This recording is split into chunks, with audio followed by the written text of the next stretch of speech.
O cabelo crespo dos negros é historicamente alvo de comentários racistas, mas também arma utilizada para reforçar o orgulho de ser quem é. E com isso, sempre foi protagonista no debate sobre racismo. Mas essa relação muito íntima entre identidade e fios de cabelo não é de hoje, não surgiu no Brasil e vai bem além da estética.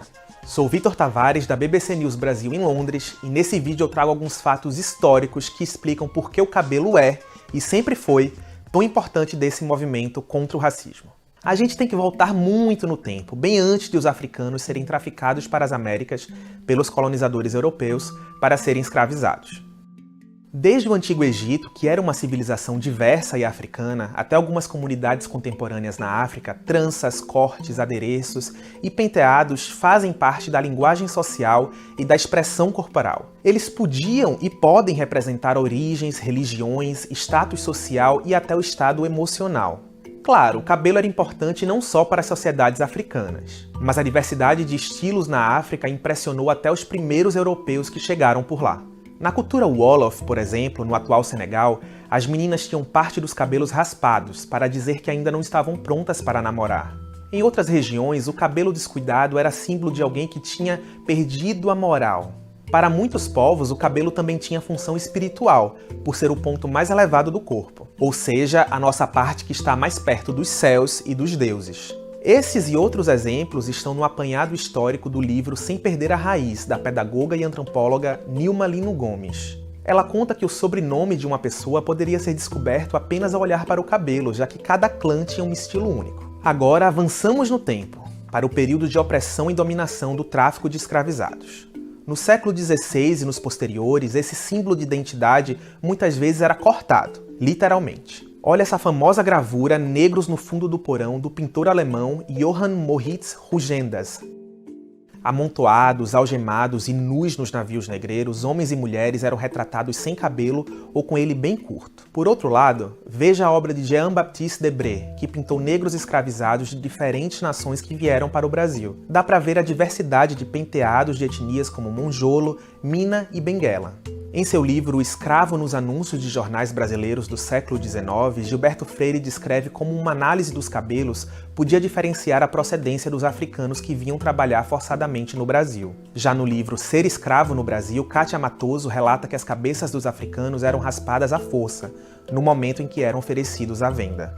Veja só o que escreveu a Nilma Lino Gomes, que eu citei agora há pouco. Esse ato correspondia a uma mutilação, uma vez que o cabelo, para muitas etnias africanas, era considerado uma marca de identidade e dignidade. A socióloga Anita Pequeno Soares, que pesquisa justamente a relação de cabelo e negritude, me explicou que há relatos da prática da raspagem sendo, abre aspas, usada até como forma de tortura contra mulheres negras pelas sinhás brancas. Além de toda essa violência, a associação da estética dos africanos a algo primitivo e distante das ideias europeias de beleza e humanidade foi uma prática recorrente durante todo o colonialismo. Uma das histórias mais chocantes e ilustrativas é de Sarah Baartman, levada da África do Sul ao Reino Unido e à França para ser exibida como atração em espetáculos de circo. Mesmo após o fim dos séculos de escravidão em países como Estados Unidos e Brasil, o cabelo crespo continuou sendo relacionado a algo feio. Para muitos, alisar o cabelo ou raspá-lo era uma forma de tentar se inserir socialmente, uma forma de se livrar do estigma socio-racial que prevalecia.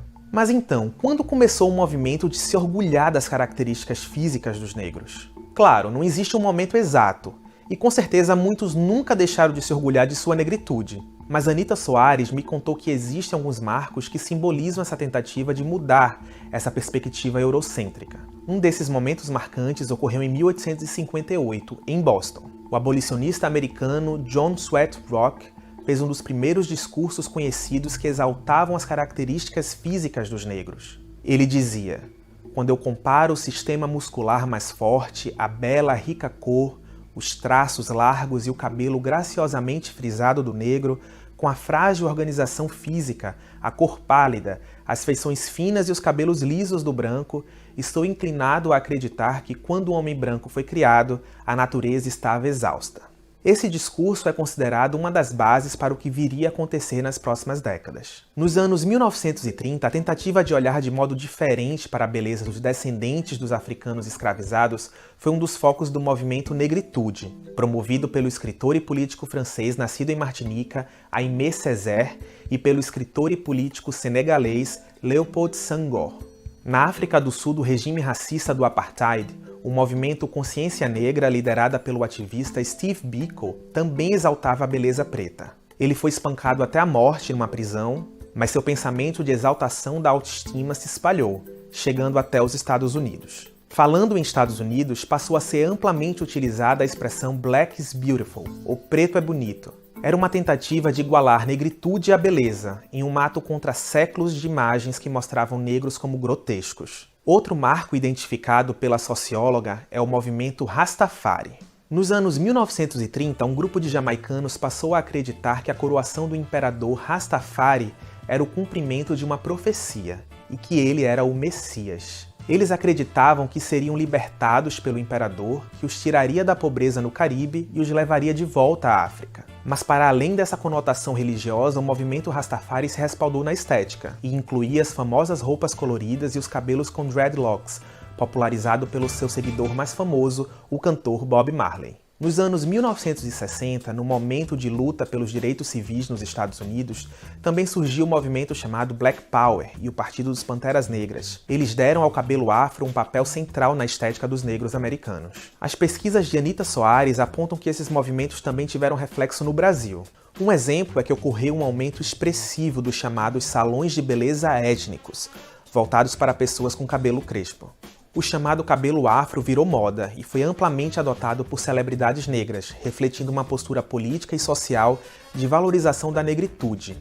Outras iniciativas relevantes foram o Teatro Experimental do Negro, que incluiu a estética na pauta, além de movimentos musicais como Black Hill, que deram voz a artistas como Tim Maia e Sandra de Sá. Ao longo de todo esse tempo e cada vez mais, o cabelo do negro tem sido uma grande forma de expressão de orgulho e afirmação. Mais recentemente, também acompanhando um movimento global impulsionado principalmente pela internet, negros e, sobretudo, negras brasileiras passaram a adotar o cabelo natural como símbolo de orgulho. A chamada transição capilar, em que os cabelos alisados são cortados e tratados para que as químicas usadas fiquem para trás, se popularizou principalmente por meio das redes sociais. Mas a socióloga Anita Pequeno Soares faz um alerta: não podemos engessar o olhar sobre o alisamento e colocá-lo exclusivamente como uma negação da negritude. Afinal, cada pessoa deve usar o cabelo como bem entender. Obrigado por chegar até aqui comigo nesse vídeo. Deixa aqui embaixo os seus comentários e até o próximo. Tchau!